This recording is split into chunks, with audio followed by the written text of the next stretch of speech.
यहाँ पे जो आपने प्रोग्राम देखा था, इसकी मुझे कुछ इश्यूज बच्चों ने कहा था, तो इसलिए मैं करवा रही हूँ। इसके अंदर उसने क्या कहा हुआ है कि write a program that calculate the monthly telephone bill. आपने मंथली टेलीफोन बिल कैलकुलेट करना है। अगर उसने कहा हुआ है कि 100 कॉल्स तक है बिल, तो उसको फ़िक्स अमाउंट उसने बता दिया कि आपने उसका 200 मतलब रखना है, फ़िक्स है ये, उसका बिल 200 होगा। लेकिन अगर इस 100 से ज़्यादा हो जाती हैं कॉल्स, यानी कि नेक्स्ट 50 कॉल्स के ऊपर उसने कितने % दे दिया, 0.60 पर कॉल आपने उसे चार्ज करना है, ठीक है। उसके बाद नेक्स्ट लिखा हुआ है कि अगर 150 से भी ऊपर जाता है तो नेक्स्ट 50 कॉल्स के लिए आपने कितना चार्ज करना है, 0.50। और अगर इन 200 मतलब ये 150 और 50 200 होता है, अगर 200 से अबव जाती हैं कॉल्स तो फिर उसके ऊपर कितना लेना है, 0.40, ठीक है। तो यहाँ पे हम enter the number of call users input में लेंगे कॉल्स, ठीक है। लाइक उसने इनपुट में क्या दे दिया, 250। अब आपने उसे 4 कंडीशन लगानी है। If calls is less than equal to 100, मतलब फर्स्ट कंडीशन अगर 100 तक हैं तो आपने उसके बिल को क्या करना है, bill is equal to minimum की वैल्यू हमने क्या रखी हुई है, 200, तो बिल में भी हमारे पास क्या आ जाएगा, 200। उसके बाद नेक्स्ट लिखा हुआ है एल्स इफ में कि calls is less than equal to 150, यानी कि सेकंड कंडीशन अब हमने चेक करनी है कि हमारे पास 150 कॉल्स हो गई हैं, ठीक है। 150 जो कॉल्स हुई हैं उसको आपने किस तरह से करना है कि मिनिमम तो 100 कॉल्स के लिए 200 फिक्स था, ठीक है, वो मिनिमम वाला हो जाएगा। और बाकी जो हैं कॉल्स माइनस 100, सपोज करो उसने 150 इनपुट किया तो 150 माइनस 100 क्या बचेगा, 50। अब जो 50 कॉल्स है ना उसके ऊपर आपने कितने % लेना है, 0.6 पर कॉल का आपने चार्ज करना है, ठीक है। उसके बाद ये नेक्स्ट है हमारे पास एल्स इफ में calls is less than equal to 200। अगर मतलब अब हम थर्ड कंडीशन चेक कर रहे हैं। अब इसमें जो पहली कॉल थी 100 वो तो था मिनिमम वाला, ठीक है, मिनिमम वाला। उसके बाद जो नेक्स्ट 50 कॉल्स थी उसके लिए हमने क्या रेट रखा था, 0.6। उसके बाद जो अब नेक्स्ट उससे नेक्स्ट 50 कॉल्स हैं, लाइक उसने 200 वाली कही है तो 200 माइनस 150, 100 ये वाली और 50 ये वाली, इन दोनों को हमने क्या करना है, माइनस करना है। रिमेनिंग हमारे पास क्या बचेगा, 50, उसको हमने कितने से चार्ज करना है, 0.5 से, ठीक है। और थर्ड कंडीशन जिसके अंदर जो हमारे पास ये है कि 200 से अगर ज़्यादा होंगी तो इसमें तीनों चीज़ें आ जाएंगी, मिनिमम वाली, लेस दैन 150 वाली और लेस दैन 200 वाली, ठीक है। मिनिमम प्लस 50 कॉल्स अगर हैं तो 0.6 वाली हो जाएंगी, उससे नेक्स्ट 50 हैं तो 0.5 वाली हो जाएंगी, और कॉल्स माइनस 200 हो जाएगा। सपोज करो यहाँ पे उसने 250 दिया हुआ है, अब एल्स वाली कंडीशन ही चलेगी ना, क्योंकि 250 इन सबसे ज़्यादा है। तो मिनिमम में 200 तो हो गया इसका बिल ये वाला, प्लस 50 ये सेकंड वाला, ठीक है। इसका कितना होगा, 0.6 के हिसाब से, और 250 हो गए। अब ऊपर कितने 25 बचती हैं, तो उन 25 को आपने किस तरह से कैलकुलेट करना है। कॉल्स हमारे पास क्या थी जो उसने इनपुट की थी, 250 माइनस 150 माइनस 200, ठीक है। समझ आ गई है बात की। ये 100 कॉल्स के लिए था, ये 50 कॉल्स के लिए 150 हो गया। अब 150 के आगे हमने 250 किया हुआ है, तो 150 से आगे जाने के लिए 250 माइनस 200, ठीक है, और मल्टीप्लाई 0.4, तो जो भी आंसर आएगा वो आपका बिल कैलकुलेट हो जाएगा और उसके अंदर आ जाएगा, ठीक है। दोबारा से देख लेते हैं। अगर हमारे पास इनपुट में है 250, ठीक है। अब 250 जो है 100 से ज़्यादा है, कंडीशन फॉल्स हो गई, यहाँ पे भी फॉल्स हो गई और यहाँ पे भी फॉल्स हो गई। एल्स वाले में जाएंगे, मिनिमम कितनी कॉल्स के लिए था, 100 कॉल्स के लिए। उसके बाद अगली जो 50 थी वो आ जाएंगी 0.6 के लिए। अब 150 हो गई ये वाली कॉल्स, ठीक है। उससे आगे फिर 50, उसके ऊपर कितनी कैलकुलेशन करनी है, 0.5, ये कितनी हो गई हैं, 200 हो गई हैं, ठीक है। अब आगे उसने क्या लिखा हुआ है, कॉल्स माइनस कॉल्स कितनी थी, 250 माइनस 200 मल्टीप्लाई 0.4, 100 कॉल्स, 50 कॉल्स, 150, 200, और 250 में से अगर 200 माइनस कर दो तो रिमेनिंग क्या बचता है, 50। तो उसके ऊपर कितना लेना है 0.4, तो 250 कॉल्स का ये कैलकुलेशन होगी, ठीक है। उसके बाद ये नेक्स्ट टॉपिक है हमारे पास नेस्टेड इफ़ का। नेस्टेड इफ़ का आपको पता है कि loop condition with in the condition होगा आपके पास, एक आउटर कंडीशन होगी, एक आउटर इफ़ स्टेटमेंट होगी। लाइक ये हमारे पास आउटर इफ़ है और एक हमारे पास इनर इफ़ होगी। अगर आउटर इफ़ ट्रू होती है तो इनर इफ़ चलेगी। इनर इफ़ में वही कंडीशन है कि अगर इफ़ सही है तो इफ़ वाली स्टेटमेंट चलेंगी, अगर इफ़ फॉल्स है तो एल्स वाली स्टेटमेंट चलेंगी, ठीक है। इसी तरह से इफ़ के बाद एल्स आ जाता है।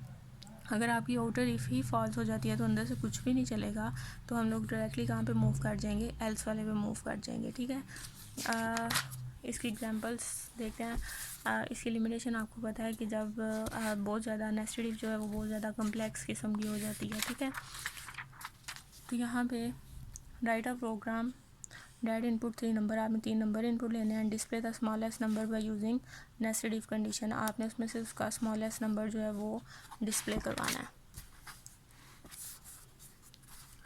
एंटर 3 नंबर्स, 3 नंबर्स इनपुट लेंगे ए बी एंड सी, ठीक है। हम कंडीशन लगाएंगे if A is less than B. Suppose करो कि ए में हमारे पास क्या है 20, बी में 35 और सी में हमारे पास क्या है 13। अब कंडीशन हमें लगानी है if A is less than B. A में क्या पड़ा हुआ है 20, 20 is less than 35, condition true हो गई।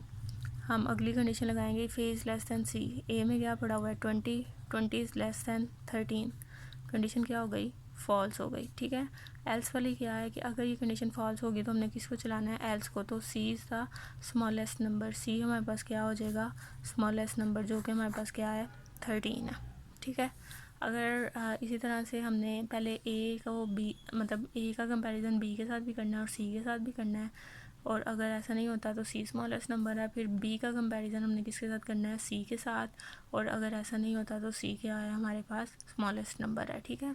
ये प्रैक्टिस से आपको समझ आ जाएगी, पहले भी किया हुआ है प्रोग्राम। उसके बाद नेक्स्ट हमारे पास write a program that input 3 numbers, आपने 3 नंबर्स इनपुट लेना है। Display whether all numbers are equal और not by using nested if condition, ठीक है। अगर नेस्टेड इफ ना कहता तो हम सिंपली ये लगाते A is equal to B is equal to C. अगर तीनों नंबर इक्वल हैं तो इसका मतलब नंबर्स आर इक्वल, एल्स में नंबर्स आर नॉट इक्वल, ठीक है। लेकिन अब इसी कंडीशन को हमने पार्ट्स के अंदर डिवाइड कर देना है। तीनों नंबर्स इनपुट लेने हैं, कंडीशन लगानी है A is equal to B and A is equal to C, मतलब ए बी के इक्वल है और ए सी के इक्वल है, तो इसका मतलब क्या होगा ऑल नंबर्स आर इक्वल। लेकिन अगर ऐसा नहीं होता लाइक ए जो है वो बी के इक्वल है लेकिन ए सी के इक्वल नहीं है, तो इसका मतलब क्या है कि नंबर्स आर डिफरेंट, और एल्स में भी आपके पास क्या आ जाएगा नंबर्स आर डिफरेंट। उसके बाद कंपाउंड कंडीशन है जिसमें हमने एक कंडीशन को इवैल्यूएट नहीं करना है, एक कंडीशन को चेक नहीं करना है, उसमें एक से ज़्यादा कंडीशन को चेक करना होता है, उसको हम लोग कंपाउंड कंडीशन का नाम देते हैं, ठीक है। कंपाउंड कंडीशन में उसने क्या लिखा हुआ है suppose a program input 2 number, 2 numbers input लेता है। It display okay if the number is greater than 100 and second number is less than 100, ठीक है। ओके डिस्प्ले करना है लेकिन दो कंडीशन पर डिपेंड कर रहा है कि जो नंबर है वो 100 से ग्रेटर होना चाहिए, लेकिन सेकंड नंबर जो है वो क्या होना चाहिए 100 से लेस होना चाहिए, ठीक है। लॉजिकल ऑपरेटर्स होते हैं हमारे पास एंड ऑपरेटर, और ऑपरेटर और नॉट ऑपरेटर। एंड में अगर दोनों कंडीशंस ट्रू हैं, 2 हैं या 3 हैं, जिनके दरमियान एंड ऑपरेटर यूज़ होता है। अगर सारी कंडीशंस ट्रू हैं तो इसका मतलब है कि हमारे पास इसका आंसर ट्रू आएगा, लेकिन अगर दोनों में से एक भी कंडीशन फॉल्स है तो इसका मतलब है कि हमारे पास आंसर में क्या आएगा फॉल्स आएगा, ठीक है। इसमें सिर्फ तब कंडीशन ट्रू होती है, तब आंसर ट्रू आता है जब दोनों कंडीशन हमारे पास क्या होंगी ट्रू होंगी, ठीक है। इसमें एक एग्जांपल इसकी दी हुई है। Write a program that input 3 numbers, 3 numbers आपने यूज़र से इनपुट में लेने हैं। Display the maximum number by using logical operator, maximum number show कराना है। सबसे पहले हम तीनों नंबर्स इनपुट लेंगे seen A B and C. A में उसने क्या लिखा है if A is greater than B, अगर ए बी से भी ग्रेटर है एंड ए सी से भी ग्रेटर है तो इसका मतलब क्या है कि ए हमारे पास क्या है मैक्सिमम नंबर है, ठीक है। एल्सिफ में क्या लिखा हुआ है बी इज़ ग्रेटर दैन ए, अगर बी जो है वो ए से ग्रेटर है और बी सी से भी ग्रेटर है तो इसका मतलब क्या है मैक्सिमम नंबर इज़ बी, ठीक है। और अगर ये दोनों कंडीशन फॉल्स होती हैं तो एल्स में हमारे पास क्या आ जाएगा मैक्सिमम नंबर इज़ सी। ये हमारी थोड़ी सी नेस्टेड इफ वाली कम्प्लेक्सिटी को कम कर रहा है, इसलिए हम लोग इसको यूज़ करते हैं, ठीक है। एंड में दोनों कंडीशन ट्रू होना हमारे लिए लाजमी चीज़ होती है। उसके बाद नेक्स्ट है हमारे पास और ऑपरेटर में अगर दोनों में से एक भी कंडीशन ट्रू होगी तो हमारे पास रिजल्ट ट्रू आ जाएगा। लाइक पहली कंडीशन फॉल्स है लेकिन दूसरी ट्रू है तो ट्रू आएगा, ठीक है। इसी तरह से ट्रू फॉल्स के लिए ये, और इसका ऑपरेटर होता है डबल लाइन को आप यूज़ कर रहे होते हो। एंड का ऑपरेटर आपके पास होता है, हम लोग एंड का साइन यूज़ करते हैं, ठीक है। इम्पर्सन साइन भी इसको कहते हैं। तो इसकी एग्जांपल देख लेते हैं। Write a program that input a character, आपने करेक्टर इनपुट करना है and display whether it is vowel और नॉट। वावल आपको पता है कि ई आई ओ यू होते हैं, ठीक है। एंटर एनी करेक्टर इनपुट ले लेना है। अब आपने उसके लिए कंडीशन लगानी है कि if character is equal to capital A और कैपिटल स्मॉल ए। इसी तरह से दोनों तरह के वावल्स हैं ना, कैपिटल भी हो सकते हैं और स्मॉल भी हो सकते हैं, ठीक है। तो आपने और की कंडीशन को यूज़ करते हुए सबके साथ लिखना है, ठीक है। करेक्टर ए के इक्वल है ई के, आई के, ओ के या यू के। अगर यहाँ पे हम एंड ऑपरेटर यूज़ कर लेते तो फिर इन सारी कंडीशंस का ट्रू होना ज़रूरी है। तो ऐसा तो पॉसिबल नहीं है कि एक करेक्टर में सारी वैल्यूज़ आ रही हों। तो इसके लिए हमारे पास भी क्या है, और ऑपरेटर है। इनमें से कोई एक भी ट्रू हो जाएगी तो हमारे पास इसका आंसर क्या आएगा, करेक्टर इज़ वावल। और अगर ऐसा नहीं होता तो character is not a vowel, ठीक है। यहाँ तक आपने इसको करना है। उसके बाद एग्जांपल नंबर 5.21 और 22 दो एग्जांपल्स हैं, वो आपने साथ इसके करनी है, ठीक है। बाकी कल कर लेंगे।